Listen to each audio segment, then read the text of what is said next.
ये आकाशवाणी का दिल्ली केंद्र है। कृपया हमारे अगले कार्यक्रम की प्रतीक्षा कीजिए। ये आकाशवाणी है। आने वाला कल।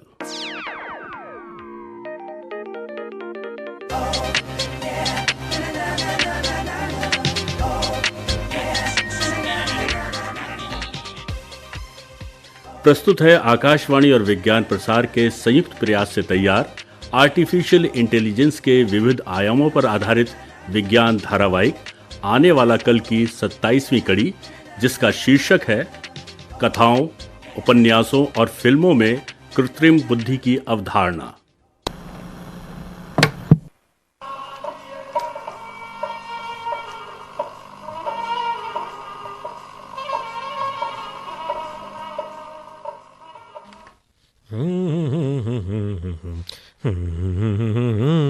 तो ये लीजिए मिस्टर हस्बैंड, आपकी चाय। थैंक यू जी। अच्छा जी। अरे भाई, आज साहबजादे कहीं नहीं दिख रहे। अभिषेक और नेहा दोनों पिक्चर देखने गए हैं। क्या पिक्चर देखने गए? और तुमने उन्हें अकेले जाने दिया? अरे सुनो तो सही, सुनो तो भाई। राघव भैया सवेरे आ गया और वही दोनों को पिक्चर दिखाने ले गया। अच्छा जी। तो ये सब साले साहब की कारस्तानी है। जी। अरे ठीक है, अब दो आवारा मिलेंगे तो और करेंगे भी क्या? अच्छा, मेरा भाई आवारा। नहीं नहीं नहीं नहीं, मेरे कहने का मतलब है कि बाहर से सफर करके आए थे, थोड़ा आराम करते, बातचीत करते। ये क्या कि आए और पिक्चर देखने चले गए सीधा? अरे लगता है वो लोग आ भी गए। हाँ, खोलो दरवाजा खोलो। लो भाई, आ गया राघव। जीजा जी प्रणाम। अरे भाई, खुश रहो। पता है राघव, तुम्हारे जीजा जी क्या कह रहे थे? क्या कह रहे थे? कि दोनों आवारा मिलेंगे तो और क्या करेंगे? पिक्चर देखने ही तो जाएंगे। हाँ। जीजा जी आप भी? अरे नहीं नहीं, मैं तो ये कह रहा था कि तुम भाई लंबे सफर से आए थे, थोड़े थके मांदे होंगे, थोड़ा आराम करते। ये क्या कि आते ही फिल्म देखने चले गए? हाँ, ये जरूर अभिषेक ने बरगलाया होगा तुम्हें, है ना? देखो तो। अरे नहीं जीजा जी, आपके शहर में फिल्म ही ऐसी लगी है जिसे देखना जरूरी था। अच्छा, क्यों भाई, ऐसी क्या बात थी? कौन सी फिल्म लगी है, हमें भी बताओ। जीजा जी, आपके शहर में एस शंकर निर्देशित फिल्म रोबोट लगी है। वही रजनीकांत, ऐश्वर्या रॉय और डैनी की हिंदी में डब्ड एक साइंस फिक्शन मूवी। माँ, इसमें ना वैज्ञानिक एक इंसान जैसा रोबोट बनाता है। जब वो इसमें इमोशंस डालना चाहता था तो एक दूसरा साइंटिस्ट होता है, वो गड़बड़ कर देता है, जिससे एक बुरा रोबोट बन जाता है। सच्ची में। हाँ, फिर उस रोबोट की फाइट होती है, एकदम ऑसम। वाह, मजा आ गया। पर राघव भाई, ये तो बता मुझे कि उस फिल्म में ऐसा क्या था जिससे तेरा उसे देखना इतना जरूरी हो गया? हाँ भाई, बताओ। दीदी, वो इसलिए कि मेरी पीएचडी थीसिस का विषय है artificial intelligence in science fiction novels and films. मतलब कि विज्ञान कथा पुस्तकों और फिल्मों में कृत्रिम बुद्धि की अवधारणा, यानी कि मशीनी बुद्धि की अवधारणा का प्रयोग। अब इसका क्या मतलब हुआ? हाँ, मैं समझाता हूँ माँ। आपने देखा होगा कि आजकल कुछ मशीनें अपने आप ही कमांड दे रही हैं और अपने आप ही काम कर देती हैं। इसे ही मशीनी बुद्धि या आर्टिफिशियल इंटेलिजेंस कहते हैं।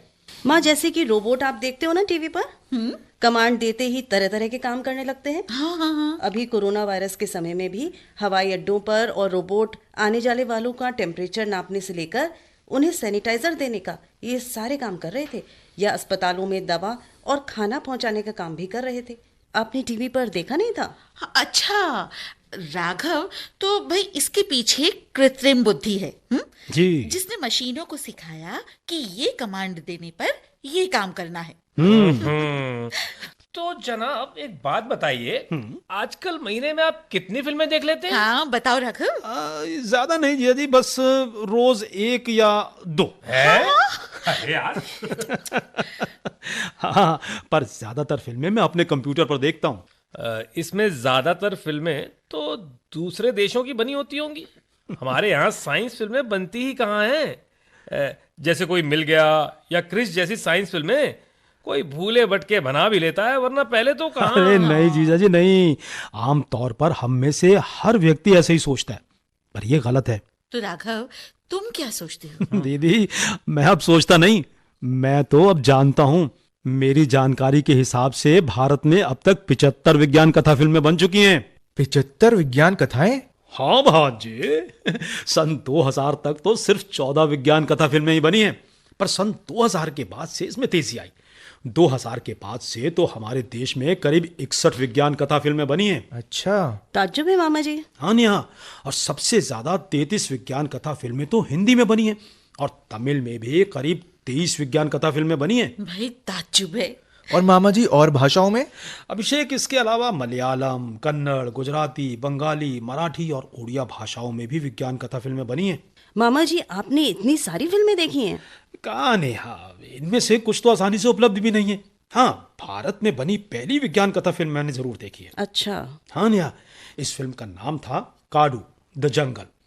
सन 1952 में $1,25,000 की लागत से तमिल और अंग्रेजी भाषा में बनी 1 घंटा 13 मिनट की इस फिल्म को अमेरिकी निर्देशक विलियम वर्क और टी.आर. सुंदरम ने निर्देशित किया था। अच्छा। इसमें पता है, इसमें एक महाकाय हाथी वूली मैमोथ का आक्रमण दिखाया गया है, जिससे सारे जंगली जानवर बस्तियों के भागते हैं और उन्हें तहस नहस कर देते हैं। राघव, और हिंदी में? दीदी, हिंदी में सन 1964 में 2 विज्ञान कथा फिल्में बनी।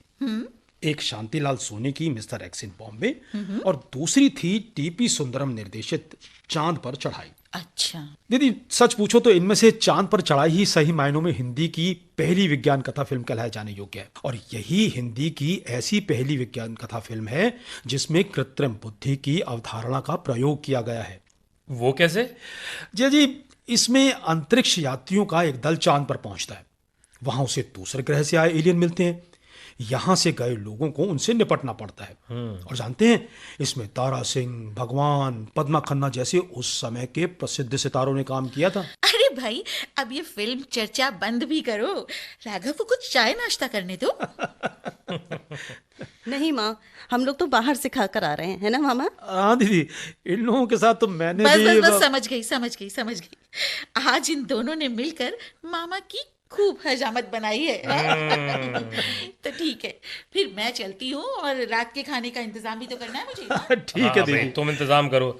अच्छा राघव, फिर तो तुम्हें हिंदी में अपने मतलब की काफी फिल्में मिल गई होंगी। हाँ जीजा जी, करीब 27 फिल्में तो हिंदी में ही ऐसी बनी हैं जिनमें आर्टिफिशियल इंटेलिजेंस की अवधारणा का प्रयोग किया गया है। तमिल में 15 और अन्य कई भाषाओं में कई ऐसी विज्ञान कथा फिल्में बनी हैं जिनमें कृत्रिम बुद्धि का प्रयोग किया गया है। अच्छा। हाँ मामा जी, वो एक मूवी आई थी टार्जन द वंडर कार, वो तो मैंने भी देखी है। अभिषेक, सही मायनों में इस कार में कृत्रिम बुद्धि का कमाल नहीं है। इसमें तो कार के आश्चर्यजनक व्यवहार के पीछे उस व्यक्ति की आत्मा का प्रभाव दिखाया जाता है जिसने कि वो कार बनाई थी और जिसकी कुछ लोगों ने हत्या कर दी थी। तो फिर मामा जी? नया हिंदी में कृत्रिम बुद्धि की अवधारणा वाली एक अच्छी फिल्म थी 1967 में बनी फिल्म वहां के लोग। अच्छा। बाद में सन 2006 में अलग, जाने क्या होगा और क्रिश, सन 2008 में लव स्टोरी 2050 और द्रोण, सन 2009 में आ देखें जरा, सन 2010 में एक्शन रिप्ले, सन 2011 में रावण, 2012 में जोकर, 2014 में चांद, 2013, 2017 में मंगल हो, सन 2019 में मिशन मंगल और कार्गो व पानी जैसी निर्माणाधीन हिंदी फिल्में हैं जिनमें कृत्रिम बुद्धि की अवधारणा का प्रयोग किया गया है। पर हमारे यहाँ की विज्ञान कथा फिल्मों का स्टैंडर्ड काफी नीचा है। ये विदेशी फिल्मों के आगे कहीं नहीं टिकती होंगी।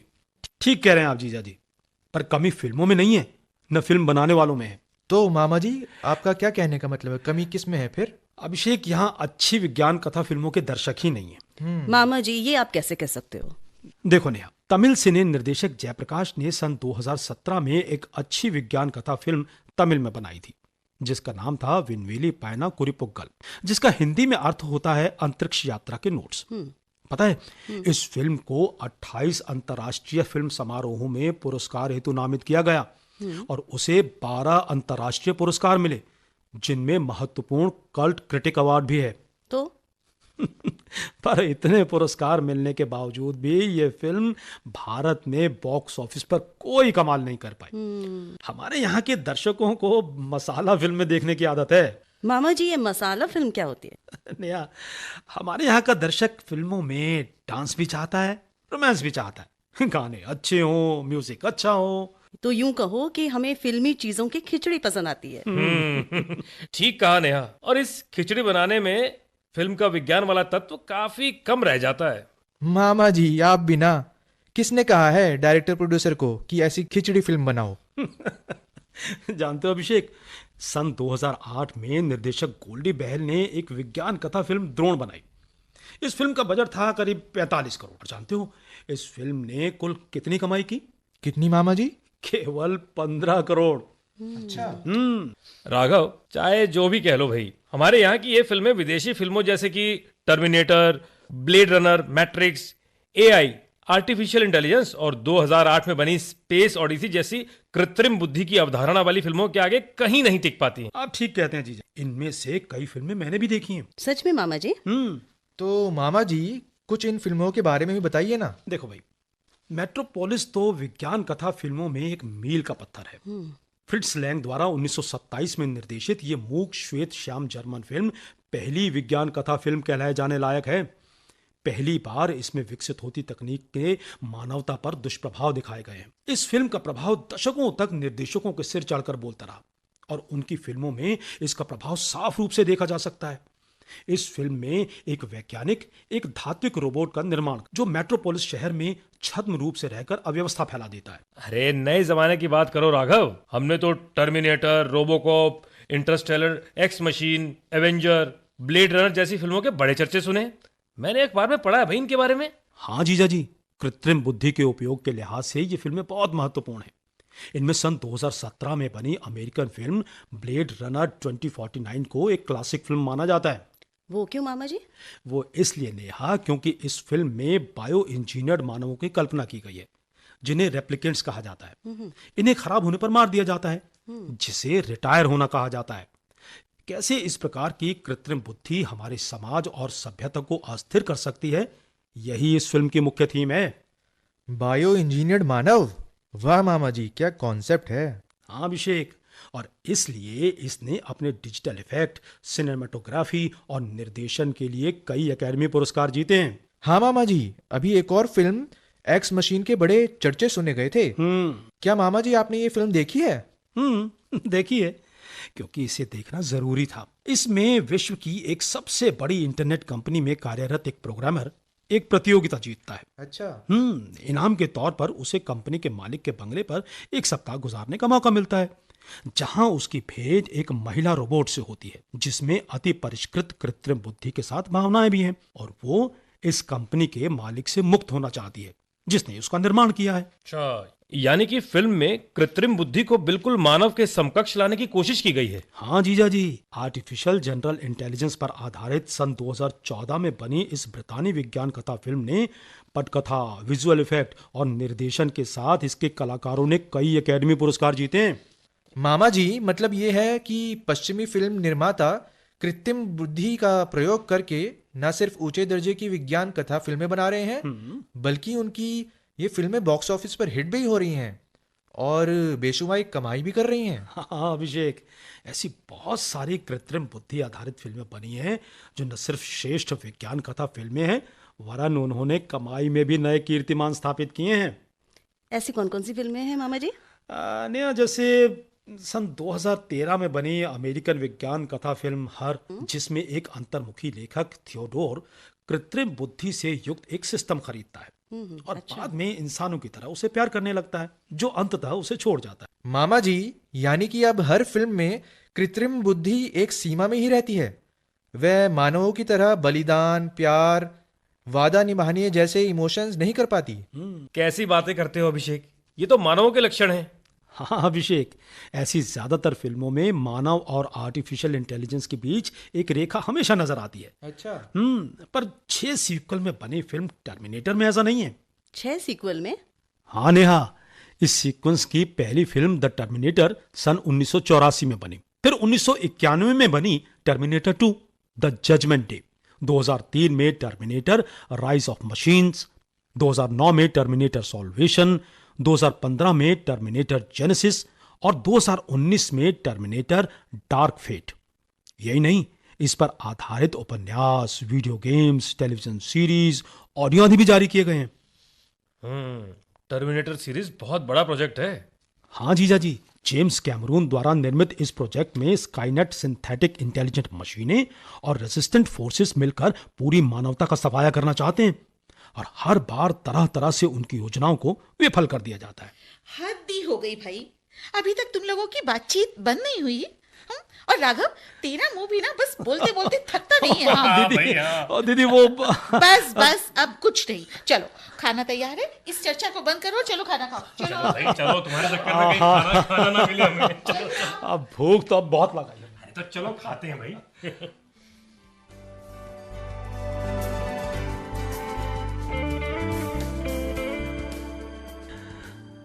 चल राघव, लाइब्रेरी तक तो पहुंच गया, अब आगे देख के क्या होता है। ये लाइब्रेरियन तुझसे कैसे पेश आती है? लोगों ने तो ये बताया है कि ये सन की है, पर विज्ञान कथाओं की बहुत बड़ी जानकार है, शायद विज्ञान कथाएं लिखती भी हो। हाँ, तो ये रहा लाइब्रेरियन का कमरा। बाहर तो कोई बैठा नहीं है, फिर किससे खबर भेजूं? ठीक है, खुद ही चलता हूं।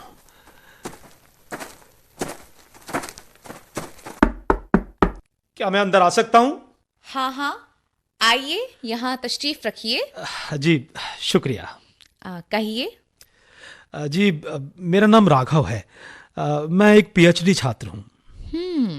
जी, और मेरी पीएचडी की थीसिस का विषय है विज्ञान कथा उपन्यासों और फिल्मों में कृत्रिम बुद्धि की अवधारणा। अच्छा, तो जी इस सिलसिले में मुझे आपकी सहायता चाहिए। अच्छा, आप लाइब्रेरी में रेफरेंस देखने आए हैं? अपने गाइड का अथॉरिटी लेटर लाए हैं क्या? जी वो तो मैं लाया हूँ, पर मैं सिर्फ लाइब्रेरी में रेफरेंस देखने नहीं आया हूँ। तो मेरे गाइड प्रोफेसर मेरा ने मुझे आपके पास भेजा है। उनका कहना है कि विज्ञान कथाओं में आपकी जानकारी अतुलनीय है। हाँ, अच्छा, तो राघव जी, आप मुझसे क्या एक्सपेक्ट करते हैं? जी आपकी जानकारी में ऐसी हजारों किताबें होंगी जिनमें कृत्रिम बुद्धि को लेकर विज्ञान कथा का ताना बाना बुना गया होगा। हाँ, तो जी मेरा निवेदन है कि एक तो आप अपनी व्यक्तिगत जानकारी से इस विषय पर मुझे निर्देशित करें, और इनमें से कुछ चुनिंदा पुस्तकों के नाम बताएं जो इस क्षेत्र में मील का पत्थर मानी जाती हूँ। जितनी यहाँ से उपलब्ध हो सके उतनी मुझे यहाँ से इशू करवा दें। राघव, ये तो तुमने सही कहा कि कृत्रिम बुद्धि आज से नहीं, पुराने समय से ही विज्ञान कथा लेखकों का सबसे पसंदीदा विषय रहा है। जी अगर हम प्राचीन या धार्मिक पुस्तकों में मिलने वाले दृष्टांतों को अनदेखा कर दें, तो विज्ञान कथाओं में पहली बार कृत्रिम बुद्धि की धारणा को शामिल करने का श्रेय न्यूजीलैंड के लेखक सैमुअल बटलर को जाता है। जी जी जी मैंने 1872 में उनका लिखा वो माइलस्टोन फिक्शन एरिवोन पढ़ा है। वो इंटरनेट पर उपलब्ध है।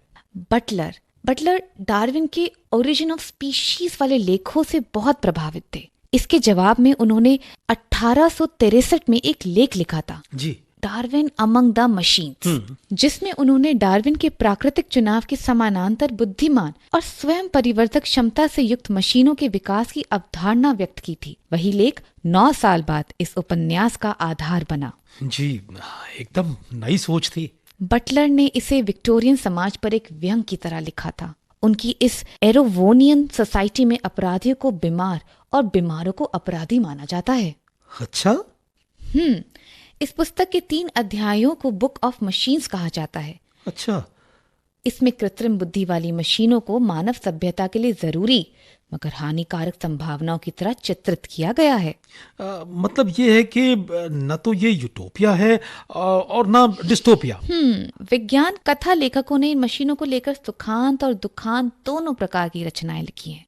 इनमें ऐसी मशीनों को मानव के नियंत्रण में रहने से लेकर ऐसी मशीनों द्वारा मानवता को दास बनाने, मानवों को पूरी तरह सफाया करने तक के प्लॉट विकसित किए गए हैं। स्कॉटलैंड के लेखक यान बैंक्स की 1887 से 2012 तक लिखी गई 10 उपन्यासों की श्रृंखला कल्चर तो इस प्रकार के सुखांत उपन्यासों का एक उदाहरण ही है। इसमें ह्यूमनॉइड, एलियंस, अति विकसित कृत्रिम बुद्धि वाली मशीनें सब एक साथ रहते हैं।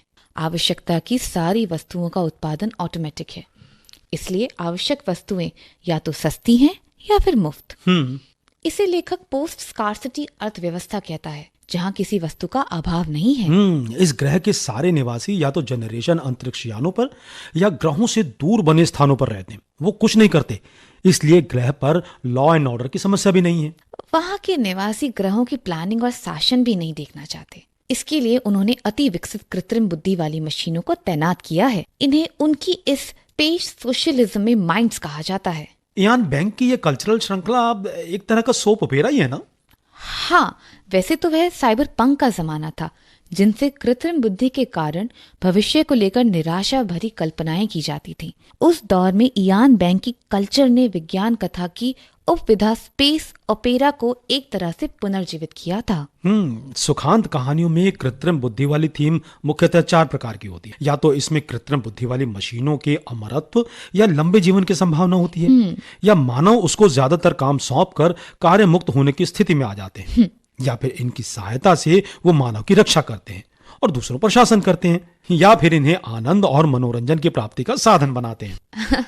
लगता है तुमने खूब पढ़ा है। जी।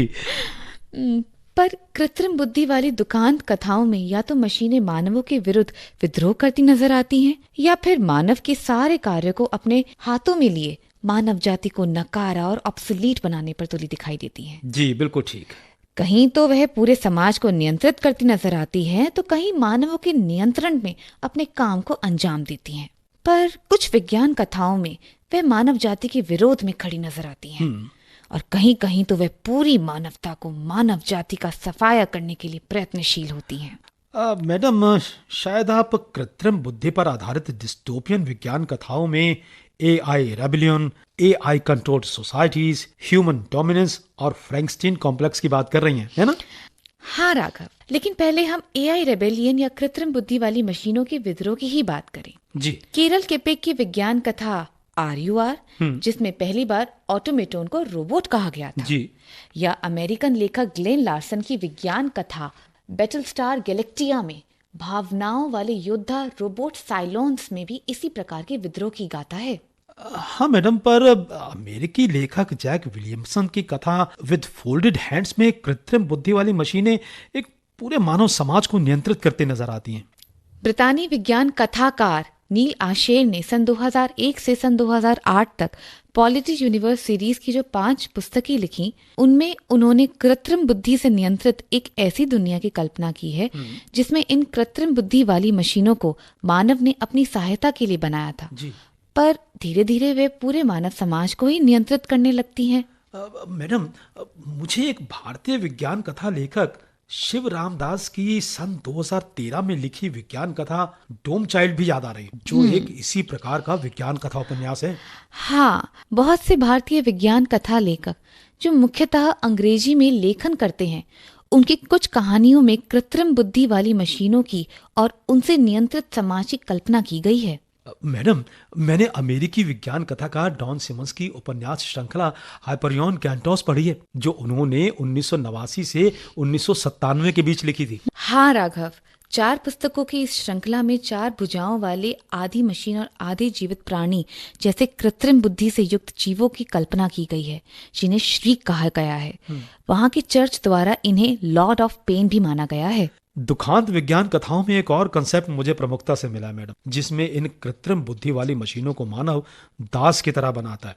यदि ये विद्रोह करती हैं, तो विद्रोह करने वाली मशीनों के विद्रोह को दबाकर उन्हें काबू में करता है।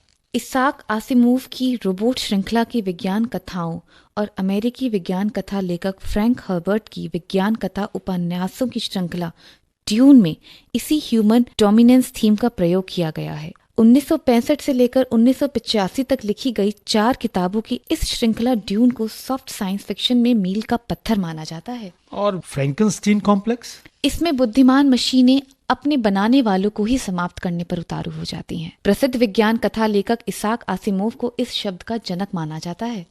मुझे तो लगता है मैडम कि मैरी शैली की प्रसिद्ध विज्ञान कथा फ्रैंकस्टीन इसका सबसे पहला उदाहरण है। राघव, मैरी शैली की लैंडमार्क फ्रैंकस्टीन के वैज्ञानिक विक्टर फ्रैंकस्टीन की तरह आम आदमी ही नहीं, बहुत सारे वैज्ञानिक भी, जिनमें स्टीफन हॉकिंग जैसे लोग भी शामिल हैं, अच्छा। ये मानते हैं। लेकिन ये बुद्धिमान मशीनें या तो मानव को दुनिया से मिटाकर अपनी एक दुनिया बसा लेंगी, या फिर ये मानव पर शासन करेंगी।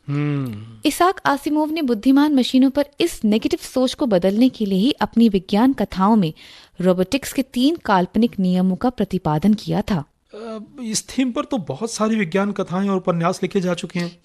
कृत्रिम बुद्धि वाली मशीनों पर आधारित विज्ञान कथाओं में एक और थीम पर विज्ञान कथाकारों ने अपनी लेखनी चलाई है। वो कौन सी? इस थीम को क्यूरियोसिटी कहते हैं। क्यूरियोसिटी?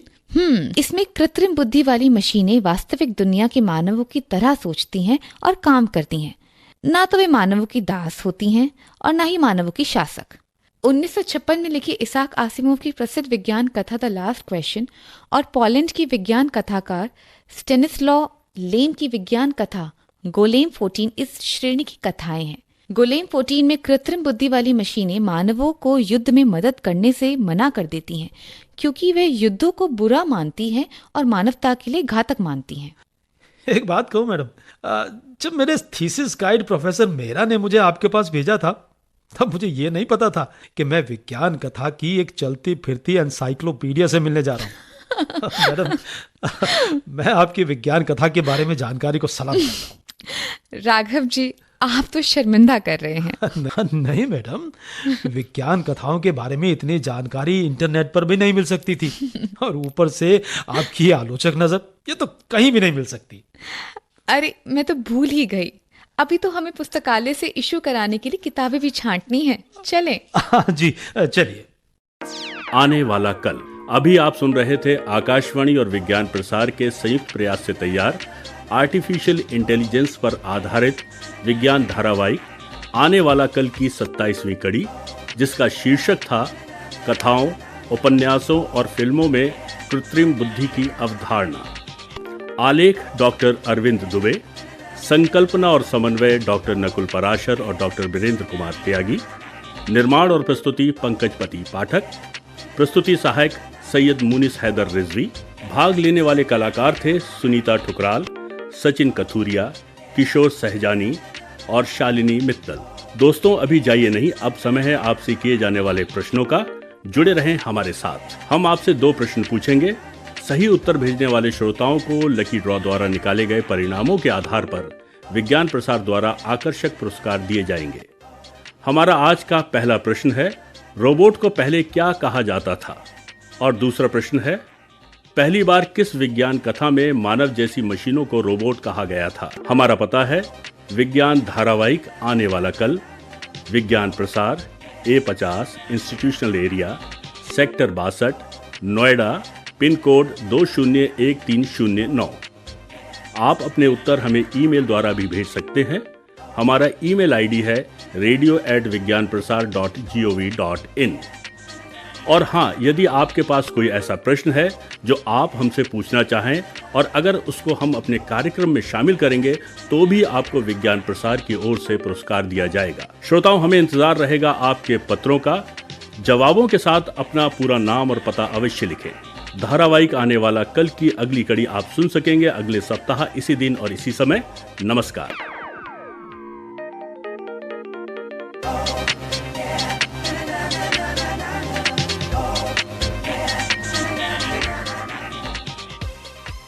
ये कार्यक्रम आकाशवाणी के दिल्ली केंद्र से प्रसारित किया गया।